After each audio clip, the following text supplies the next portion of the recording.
Beliau katakan yang Allah wahyukan kepada Nabi SAW itu ada 4, Pak. Dan 4-4-nya dia diajarkan oleh Nabi kepada umat.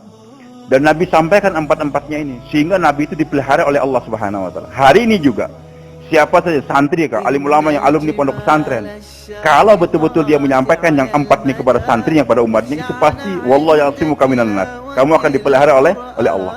Pertama yang namanya wahyu itu hadis alfazul Quran. Lafaz dari Al-Fatihah sampai An-Nas itulah adalah alfazul Quran, wahyu dari Allah, bukan buatan daripada Nabi SAW. Maka kalau orang mengatakan Quran 40 juz, itu dusta namanya. Al-Quran berapa juz? 30 juz. Kalau Nabi menyampaikan, kalau Al-Quran itu 40 juz dan Nabi menyampaikan 30 saja, berarti Nabi baca menyembunyikan 10-nya. Na'udzubillah, Nabi menyampaikan semuanya. Kemudian yang kedua, hadirin Allah, merupakan juga wahyu daripada Allah. Selain alfaz adalah ma'ani. Semua makna-makna yang dijelaskan oleh Nabi kepada umat itu adalah wahyu dari Allah, bukan buatan Rasulullah sallallahu alaihi wasallam. Wa aqimus shalah, itu lafaz. Apa makna salat? Itu yang kita sering pelajari di pondok pesantren. Al-a'mal wal aqwal mubtada'un bi takbir mukhtar bi taslim ma'syur al-muayyan. Ini kan definisi salat. Dari mana ini definisi salat kayak gini? Kan dari hadis-hadis Nabi SAW. Dari mana Nabi dapat begitu? Wahyu dari Allah. Cuman nggak tercatat. Begitu apa makna zakat? Wa atimul hajj wal umrah. Apa itu haji? Nabi menyampaikan lafaznya juga menyampaikan maknanya sehingga umat tidak bingung. Kemudian hadirin subhanahu wa ta'ala, maka di pondok pesantren kita belajar alfaz menghafal, kemudian mengkaji kitab, menjadi kita belajar lagi di pondok pesantren alim agar bisa menyempurnakan mempelajari makna Al-Quran tersebut. Hadirin subhanahu wa ta'ala. Kemudian yang ketiga, ini juga wahyu dari Allah. Al-amal, amalan. Jadi gerak-gerik Nabi salat nih, zuhur 4 rakaat, ruku, sujud dan sebagainya. Yang kita kerjakan sekarang dari mana tuh? Rukunya di Payaman dengan di Semarang sama enggak? Dengan yang di Surabaya kan sama. Semua bersumber dari Nabi SAW. Tapi amal itu dari mana? Dari Allah, wahyu daripada Allah Subhanahu Wa Taala. Pulang daripada Isra Mi'raj, maka Jibril datang mengimami Nabi salat zuhur. Asar juga awal waktu, kemudian maghrib awal waktu, isya juga awal waktu juga, subuh awal waktu juga. Hari keduanya zuhur sudah hampir habis akhir waktu, begitu asar, maghrib sama awal waktu juga, isya sudah sepertiga malam, subuh sudah hampir matahari terbit. Hadir yang Allah. Kemudian Jibril mengatakan, wahai Muhammad, ini waktu untuk umat kamu untuk salat. Nah, hadirin, gerak-gerik yang kita telah kerjakan sekarang itu adalah wahyu dari Allah disampaikan oleh Nabi kepada umat. Jadi Nabi SAW selama bersamping menyampaikan alfaz, menyampaikan makna, juga menyampaikan apa? Menyampaikan amal. Maka di sini bedanya antara seorang nabi dengan orang ahli falsafah. Kita ini bukan orang jil, tidak. Waris nabi. Kalau nabi itu, kalau orang ahli falsafah, filsuf, hanya berani mengatakan pada umatnya, dengarkan apa yang saya ucapkan dan jangan lihat apa yang saya kerjakan. Tapi kalau seorang nabi berani berujar depan umatnya, dengarkan apa yang saya katakan dan lihat apa yang saya kerjakan. Jadi nabi berani menantang umat, lihat aku, bukan cuma dengar aku, tapi lihat aku. Bagaimana aku sholat, bagaimana aku puasa, bagaimana aku berzakat, bagaimana aku bergaul dengan anak dan istri. Nabi SAW menyampaikan, dan semua amal-amal yang dikerjakan oleh Nabi SAW itu bersumber dari siapa? Dari Allah, wahyu dari Allah Subhanahu Wa Taala. Kemudian yang keempat, yang tak kalah pentingnya hadirin subhanahu wa ta'ala,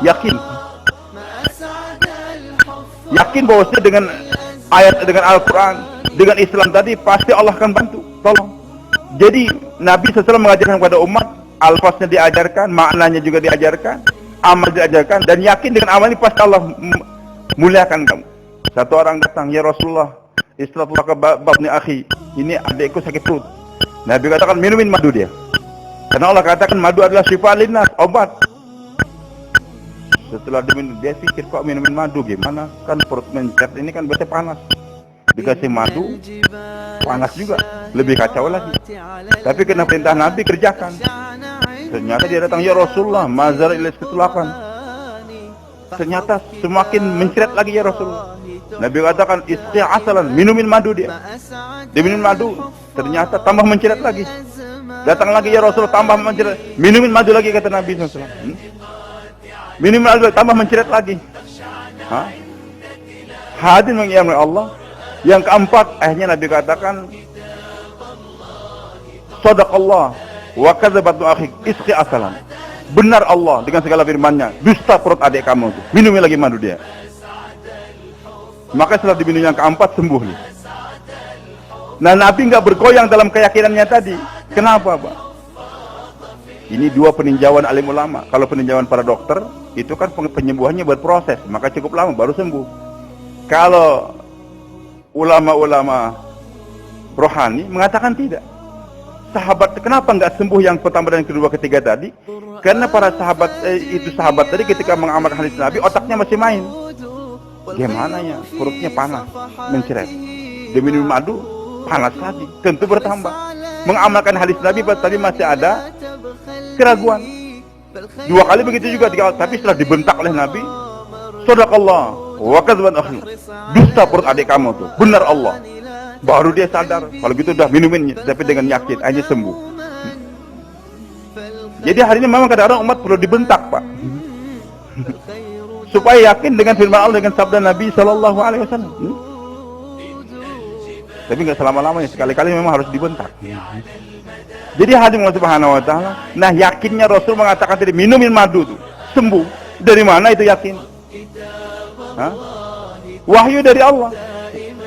Hadir yang Allah Subhanahu Wa Taala. Kalau ulama nih, para santri setelah belajar nih, sampaikan semua lafaz tadi kepada umat. Sampaikan juga maknanya. Sampaikan amalan. Sampaikan amalan. Yang namanya sholat berjamaah itu bagaimana? Hah? Yang namanya tawakal itu bagaimana? Yang namanya sabar itu bagaimana? Amalannya bukan cuma lafaznya sabar disampaikan, tapi amalan. Sehingga Nabi berani mengatakan kenapa? Ad-dinu yusrun, agama itu mudah. Sekarang kita mengatakan agama itu susah. Padahal Nabi mengatakan agama itu mudah. Hadirin, kenapa kalau Nabi mengatakan agama itu mudah? Sesuatu perkara itu kalau dicontohkan jadi mudah. Tapi kalau nggak dicontohkan jadi susah. Lebih mudah mana, Pak? Kita ngajarin anak kecil naik sepeda ontel dengan mengendarai pesawat. Mudah mana? Ngajarin sepeda ontel atau naik pesawat? Pilot itu. Kan sepeda ontel lebih mudah. Tapi kalau mengendarai sepeda ontel yang mudah kita kasih kepada anak sepeda, nggak pernah dicontohkan. Berapa kali dia jatuh? Jadi pilot pesawat kalau dicontohkan. Saya waktu di Yaman kemarin, ketemu salah seorang pilot ke rumah dia, kita keluarga Ami Z. Dia katakan yang paling mudah tuh ngendarain pesawat, lebih mudah dari mobil, dia katakan. Bahkan cuman pertama aja kita kena begitu, kalau sudah naik di atasnya kita bisa main catur, main domino, dia katakan. Tapi saya baca Quran 6 juz dari Yaman Indonesia sampai 10 juz bisa baca. Kenapa dia mengatakan mengendarai pesawat itu mudah? Karena dicontohkan. Naik sepeda ontel kalau nggak dicontohkan jadi susah. Hari ini kenapa umat merasa susah untuk mengamalkan agama? Karena belum ada contoh di tengah masyarakat. Banyak mana, Pak, yang ngerokok dengan pakai siwak sekarang di tengah masyarakat? Hah? Padahal ngerokok itu bahaya, Pak. Secara jasmani dan rohani. Jasmani jelas berbahaya ngerokok itu. Rohani rugi.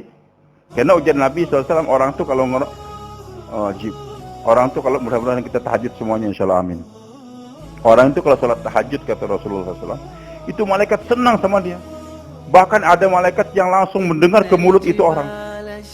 Untuk apa? Untuk itu malaikat tadi punya alat namanya equalizer kalau bahasa sekarang. Penyaring suara tuh, pemusik-pemusik itu. Ini biasa ada alat. Dia kadang-kadang suara orang tuh suara pedesaan saja, tapi keluarnya suara ibu kota. Penyanyi itu. Itu pakai alat namanya equalizer tadi. Nah, hadirin Allah, itu malaikat tadi gunanya gitu, mendengarkan suara orang tadi langsung ke mulut dia, disaring oleh malaikat ketika sampai ke arasnya Allah, suaranya merdu betul. Sehingga mudah-mudahan nanti Kiai Mukhlisin dengan bunyinya masuk surga. Dengar suara bunyi apa? Kiai kok indah sekali. Kata bunyinya ini bukan suara Pak Kiai ini, saya tahu suara saya, kata Pak Kiai. Enggak, saya belum pernah dengar Pak Kiai Imam kayak gini, suaranya indah betul. Betul. Ternyata memang ada ciri khas. Oh, betul nih suara Pak Yai. Cuma disaring oleh malaikat tadi sehingga suaranya merdu di langit. Yang tajwidnya salah apa segala itu diperbaiki oleh malaikat tadi. Karena berkat tahajudnya tadi. Mudah-mudahan kita semua begitu insyaallah. Cuman musibahnya ketika malaikat mau nyaring, mulutnya bau rokok. Jadi nggak jadi disaring oleh malaikat tadi. Jadi secara rohani saya katakan yang ngerokok ini rugi betul, Pak. Tapi kenapa ngerokok itu mudah, pakai sewaktu susah? Pakai susah tuh, ya, siwaknya susah kayaknya. Tapi ngerokok enak betul. Karena yang mencontohkan pakai siwaknya sedikit. Ya sekarang aja agak banyak. Yang contohkan ngerokok banyak, bintang film mencontohkan, perampok, main judi, tentara, polisi, semua mencontohkan. Termasuk Pak Kiai juga mencontohkan juga. Hah? Maka mudah itu ngerokok. Jadi sesuatu yang susah kalau dicontohkan jadi mudah, sesuatu yang mudah jadi susah karena dicontohkan. Maka Nabi SAW menyampaikan pada umat amal, kemudian yakin. Allahu Akbar. Kenapa ada ulama, Pak? Kadang-kadang kena tembak. Ulama bisa difitnah di tengah masyarakat dan sebagainya. Karena hanya mengajarkan lafaz, kemudian mana sudah selesai. Lo amalnya mana Pak Kiai? Belum disampaikan. Ataupun yang ketiga, sampaikan amalnya. Tapi ketika mau bangun pondok pesantren, gimana nih ya? Udah kalau gitu santri kumpul semua. Kamu 10 orang datang ke kantor gubernur, ini bawa amplop. Kamu datang ke kantor wali kota, bawa amplop sekian. Ajukan proposal. Maka ulama yang kayak gini bisa kena santet, Pak. Bisa kena bunuh. Karena hanya menyampaikan kepada anak santrinya lafaz, makna, amalnya belum, apalagi yakinnya. Tapi kalau dalam keadaan susah, pesantren dalam keadaan bocor dan sebagainya, udah kumpulin santri, baca Yasin kita pagi ini. Yakin apa yang disampaikan oleh Nabi SAW. Yasin 5 quri'at lahu. Yasin ini adalah tergantung doa orang yang tergantung niat yang membacanya. Kita pada semua baca Yasin dengan tangisan. Ternyata datang semen sekian sak, ternyata datang batu nisan sekian kilogram, terbangun. Wah, kata santri, kalau gitu hebat betul kiai kita. Ternyata dengan baca Yasin Allah selesaikan pondok kita. Ini berarti mengajarkan apa? Yakin. Mudah-mudahan Allah wujudkan demikian insyaallah. Maka hadirin subhanahu wa ta'ala, yang kita inginkan Pak di pondok pesantren kita ini, 4 perkara ini perlu kita pelajari. Kemudian hadirin subhanahu wa ta'ala, kita bersyukur alhamdulillah dengan gerak dakwah yang terus-menerus, kebaikan demi kebaikan itu mulai bermunculan. Bahkan yang menjadi hafiz-hafiz Al-Quran bukan anak kiai saja sekarang. Dulu saya waktu di Mesir belajar, tahun 81 sampai 87 akhir. Itu di tengah-tengah tahun itu kita sering, saya itu dikritik oleh teman-teman. Lutfi, ini sekian banyak yang masuk Kristen, masjid-masjid pada kosong, ini coba baca koran. Begitu terus dihanyut, berapa banyak yang masuk Kristen? Wah, saya bilang betul juga, tapi saya juga tahu banyak yang masuk Kristen, tapi solusinya apa? Obatnya apa nih? Waktu itu saya milih bermacam-macam kegiatan di Mesir. Kegiatan ini saya masukin juga. Cuman terakhir saya senang ketika dikenalkan dengan markas dakwah. Kalau masuk masjid-masjid lain, maaf nih, ditanya dari mana? Indonesia. Waduh, Indonesia ya banyak yang masuk Kristen dan sebagainya. Bagaimana? Masjid-masjid